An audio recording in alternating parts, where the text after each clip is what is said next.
Assalamualaikum warahmatullahi wabarakatuh. Nama saya Nanda Yusafira. Di sini saya akan menjelaskan tentang review jurnal yang telah saya review dengan judul Penghindaran Pajak, Thin Capitalization, dan Asset Mix. Nah, jurnalnya itu dari JAV, Jurnal Ilmiah Akuntansi Fakultas Ekonomi, volume dan halaman volume 6 nomor 1 tahun 2020, halaman 41 sampai 52 tahun 2020. Penulisnya Mehmet Sueb, reviewernya saya sendiri Nanda Isafira, tanggal 21 Juni 2021. Nah, latar belakangnya dari penelitian yang saya baca, menurut saya penelitian ini memiliki latar belakang bahwa pajak merupakan salah satu sumber dana pemerintah untuk melakukan pembangunan, baik pemerintah pusat maupun daerah. Secara ekonomi, semakin makmur suatu negara, penerimaan yang bersumber dari pajak akan lebih besar.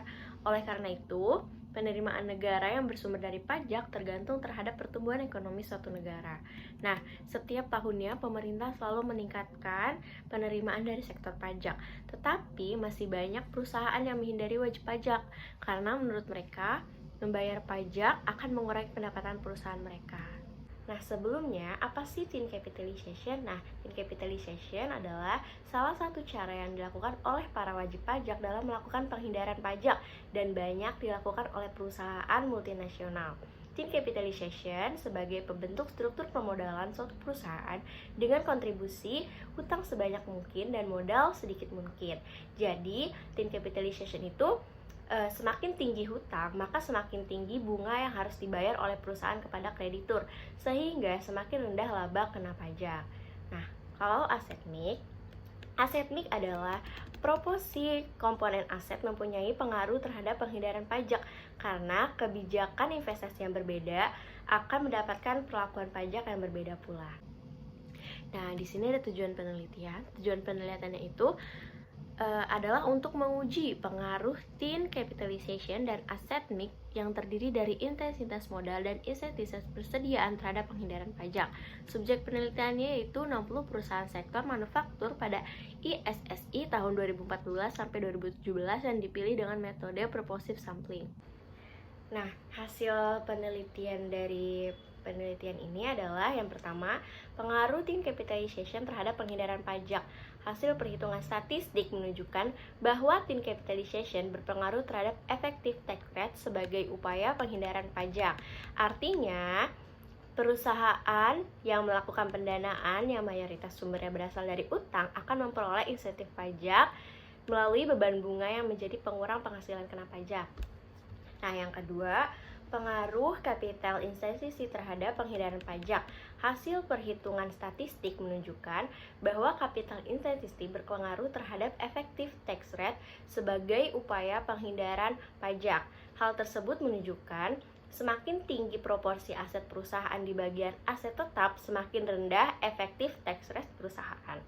Yang ketiga, pengaruh inventory intensity terhadap penghindaran pajak. Hasil perhitungan statistik menunjukkan bahwa inventory intensity berpengaruh terhadap effective tax rate sebagai upaya penghindaran pajak. Nah, jadi semakin tinggi proporsi aset perusahaan di bagian persediaan, semakin tinggi effective tax rate perusahaan yang menunjukkan rendahnya upaya melakukan upaya penghindaran pajak. Nah, yang keempat, pengaruh thin capitalization terhadap penghindaran pajak dengan dimodernisasi oleh Indeks Saham Syariah Indonesia. Hasil perhitungan statistik menunjukkan bahwa thin capitalization yang dimodernisasi oleh ISSY berpengaruh terhadap effective tax rate sebagai upaya penghindaran pajak. Hal ini berarti Indeks Saham Syariah Indonesia atau ISSI tidak memperlemah pengaruh thin capitalization terhadap effective tax rate sebagai proksi penghindaran pajak. Nah, yang kelima, pengaruh capital intensity terhadap penghindaran pajak dengan dimodernisasi oleh Indeks Saham Syariah Indonesia. Hasil statistik menunjukkan bahwa thin capitalization yang dimodernisasi oleh ISSY berpengaruh terhadap effective tax rate sebagai upaya penghindaran pajak. Nah, jadi perusahaan yang terdaftar dalam Indeks Saham Syariah Indonesia mampu memperlemah pengaruh capital intensity terhadap effective tax rate.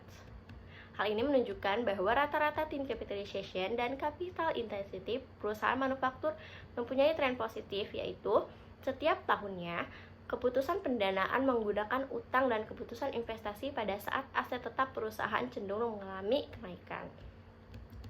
Yang keenam, pengaruh inventory intensity terhadap penghindaran pajak dengan dimodernisasi oleh Indeks Saham Syariah Indonesia.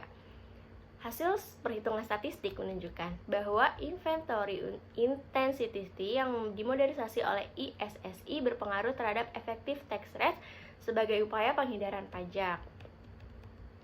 Nah, artinya perusahaan yang terdaftar dalam Indeks Saham Syariah Indonesia mampu memperkuat pengaruh inventory intensity terhadap effective tax rate sebagai upaya melakukan penghindaran pajak.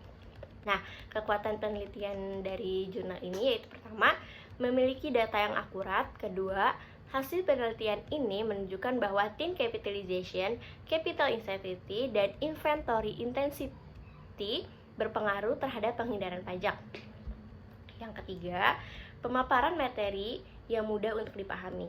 Nah, kelemahan penelitian ini yang pertama, ada beberapa kata yang salah dalam penulisan. Kedua, sampel hanya dari perusahaan sektor manufaktur.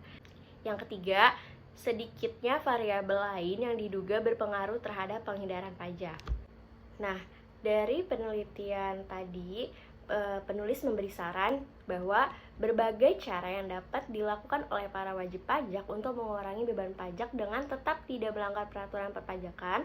Salah satu upayanya adalah perusahaan dalam melakukan penghindaran pajak dapat dilakukan dengan memanfaatkan insentif pajak tax shield, yaitu dengan memanfaatkan beban bunga yang dapat menjadi pengurang penghasilan kena pajak. Cara lainnya agar beban pajak dapat ditekan oleh para wajib pajak adalah dengan melakukan aset mix, yaitu wajib pajak membuat bauran aset. Nah, cukup sekian penjelasan dari jurnal yang telah saya review. Wassalamualaikum warahmatullahi wabarakatuh.